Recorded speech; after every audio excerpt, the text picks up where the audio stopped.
दोस्तों अगर आप लोग यूपीएससी, ईपीएफओ के एपीएफसी या फिर ईयू एग्जाम की तैयारी कर रहे हैं और इस लिमिटेड डेज में आपका क्या शेड्यूल होना चाहिए जानना चाहते हैं तो आपके लिए पर्टिकुलर वीडियो है। यहां पर मैं आप लोगों को बताने वाला हूं कि अगले 60 डेज में आप लोगों को कैसा शेड्यूल फॉलो करना चाहिए।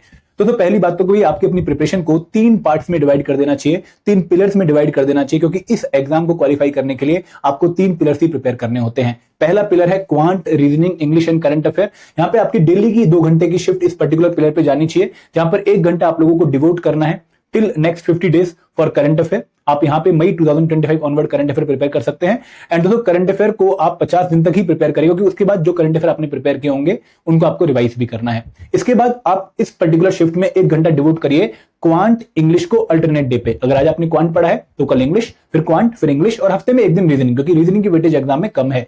तो पहले 2 घंटे की शिफ्ट आप लोगों की क्यूआरई प्लस करंट अफेयर वाला जो पोर्शन है, जो पिलर है, वहां पे डिवोट होना चाहिए। उसके बाद आप 3 से 4 घंटे की शिफ्ट लगा सकते हैं फॉर जीएस कंपोनेंट, क्योंकि जीएस कंपोनेंट से भी एग्जाम में 1/3 पेपर आता है।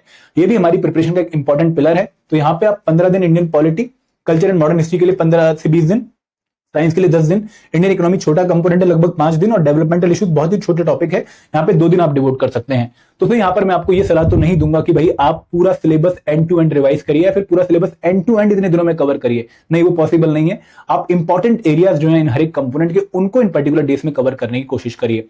एंड दोस्तों यहाँ पे जब मैं कवर करने की बात कह रहा हूं तो यहाँ पे मैं रिविजन को भी इंक्लूड कर रहा हूं और मैं प्रैक्टिस को भी इंक्लूड कर रहा हूं, क्योंकि इस एग्जाम में उस बच्चे की सिलेक्शन नहीं होने वाली जो 100% सिलेबस कंप्लीट करके जाने वाला है, उसकी सिलेक्शन होने वाली जो 80% सिलेबस 2-3 बार रिवाइज करके बहुत सारी प्रैक्टिस के साथ जाने वाला है। अब दोस्तों लास्ट जो शिफ्ट रहेगी वो रहेगी स्पेशल कंपोनेंट्स की। यहाँ पे आपने इसी ऑर्डर में चीजों को फॉलो करना है। पहले अकाउंटेंसी लगभग 15 दिन लगेंगे, आयर एंड लेबर लॉ बड़ा कंपोनेंट है, 20 दिन लगेंगे। देन सोशल सिक्योरिटी छोटे हैं, एक्ट्स आपने कवर करने 5 ही, तो 5 दिन। कंप्यूटर एप्लीकेशन लगभग 1 हफ्ता, और ऑडिटिंग एंड इंश्योरेंस लगभग 3-4 दिन। तो यहाँ पे आप 50 डेज तक अपना एक बार सिलेबस कवर कर पाएंगे और लास्ट के बचे हुए दिनों में आप रिवीजन करके एग्जाम में अच्छा परफॉर्म कर पाएंगे। तो ये स्टडी प्लान आप लोग अगर फॉलो करना चाहें तो फॉलो कर सकते हैं। Thank you very much. जय हिंद, जय भारत।